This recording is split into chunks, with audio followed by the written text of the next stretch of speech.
how you can start thinking about your own career leaps more strategically. It's a relic of the past simple corporate structure that perhaps for some it happened. They aren't the experiences where you already knew what you were doing or where you were going.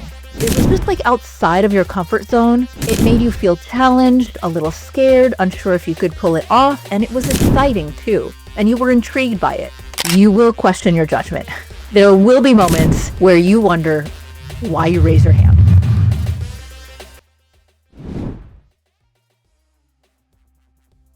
Three years into being a psychologist, I was offered a temporary stretch assignment that would completely change my trajectory. I had maybe 2 weeks tops to decide whether to take it. Was I ready? I definitely didn't think so. I was shocked I was being invited to it. In fact, did I have a fully developed skill set for it? No, but I was told I had the right raw materials for what they needed.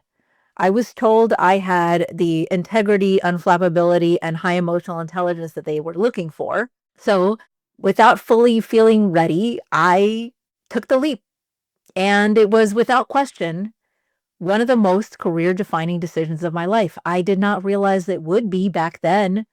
I was terrified, but I was also really intrigued by this opportunity. Welcome back to the Hard Skills. I'm Dr. Mira Brancu, leadership advisor, psychologist, and founder of TowerScope. And today we are talking about why that kind of move matters and how you can start thinking about your own career leaps more strategically.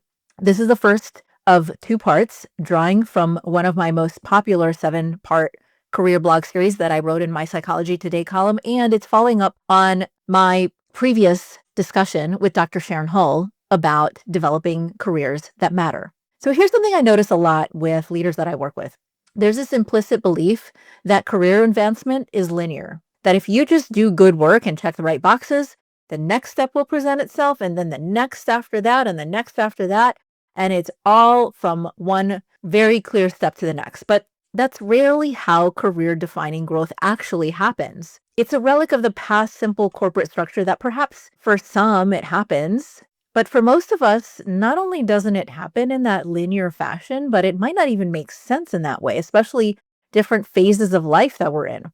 In my Psychology Today column, I've written about what I define as career-defining experiences, and they share a very specific quality.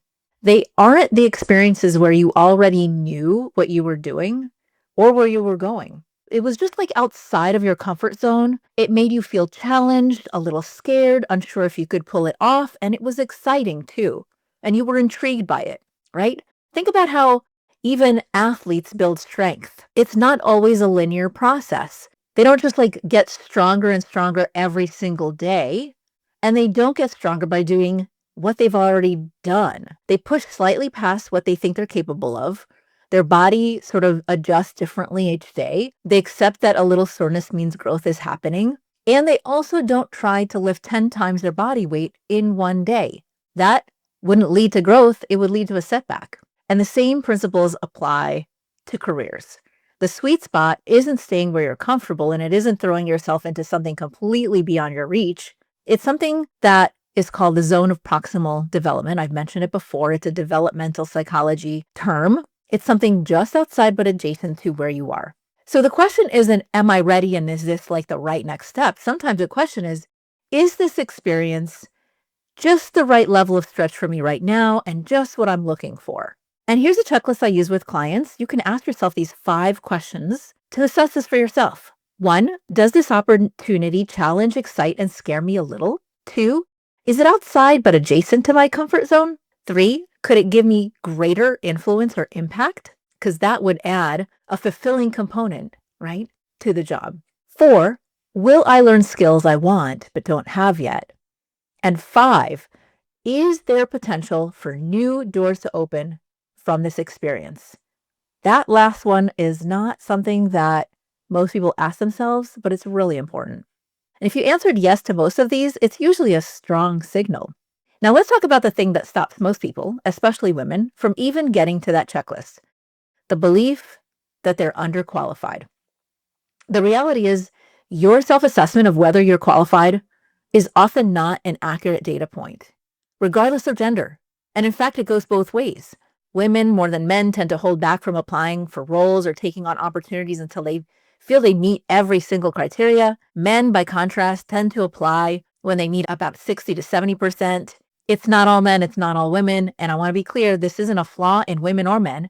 It's just how we've been socialized to either feel overconfident or underconfident. Either way, it's a poor assessment of actual capability or potential. Instead of your own self-assessment, which is often biased, it's more helpful to evaluate the signals. If you get invited to an interview, if the conversation gets as far as a real consideration, that's good data. If you're getting consistent feedback from trusted sources, not just your friends, listen to the data. Okay, so let's say you do it. You take the stretch opportunity. What actually happens next? I will be honest with you. It's hard. I've been there. The learning curve is steep.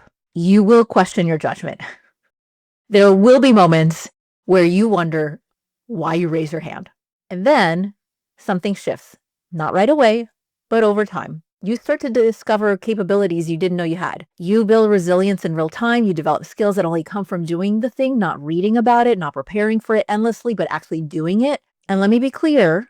Number one, it doesn't happen in a linear fashion. And number two, you need to surround yourself with an informal board of directors to help you.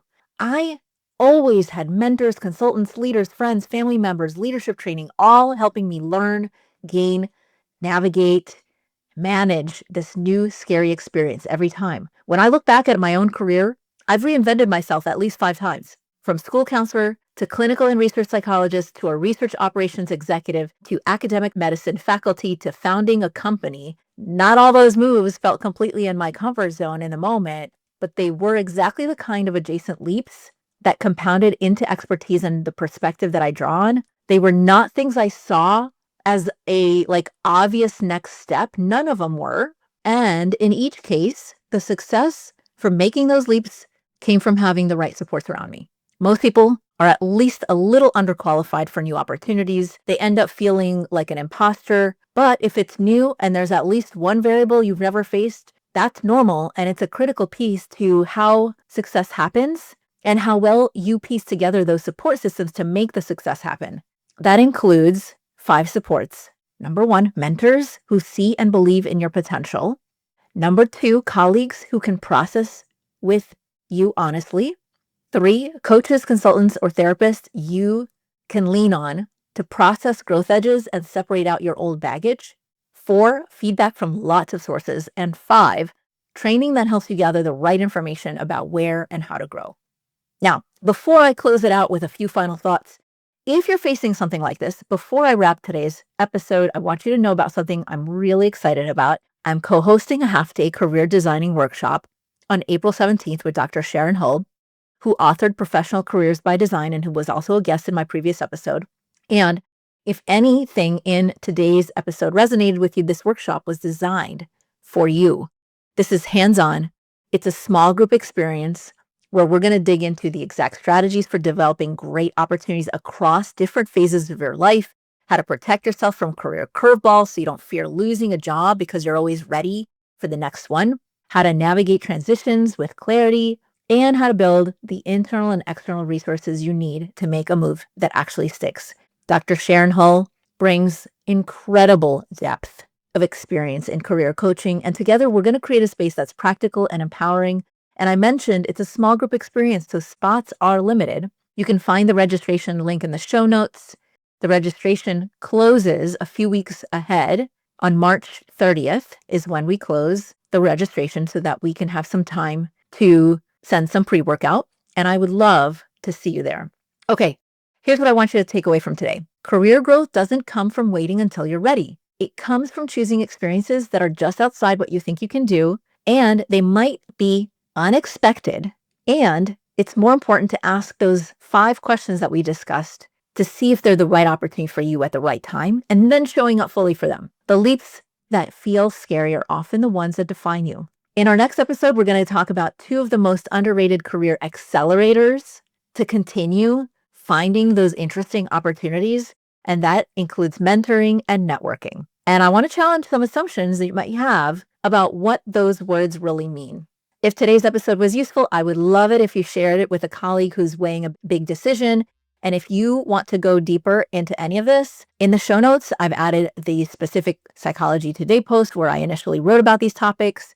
I will also add Dr. Sharon Hull's episode, and I would love for you to subscribe as well so that you can keep up with future episodes. I'm Dr. Mira Brancu. Stay steady, stay present, and keep building those hard skills muscles.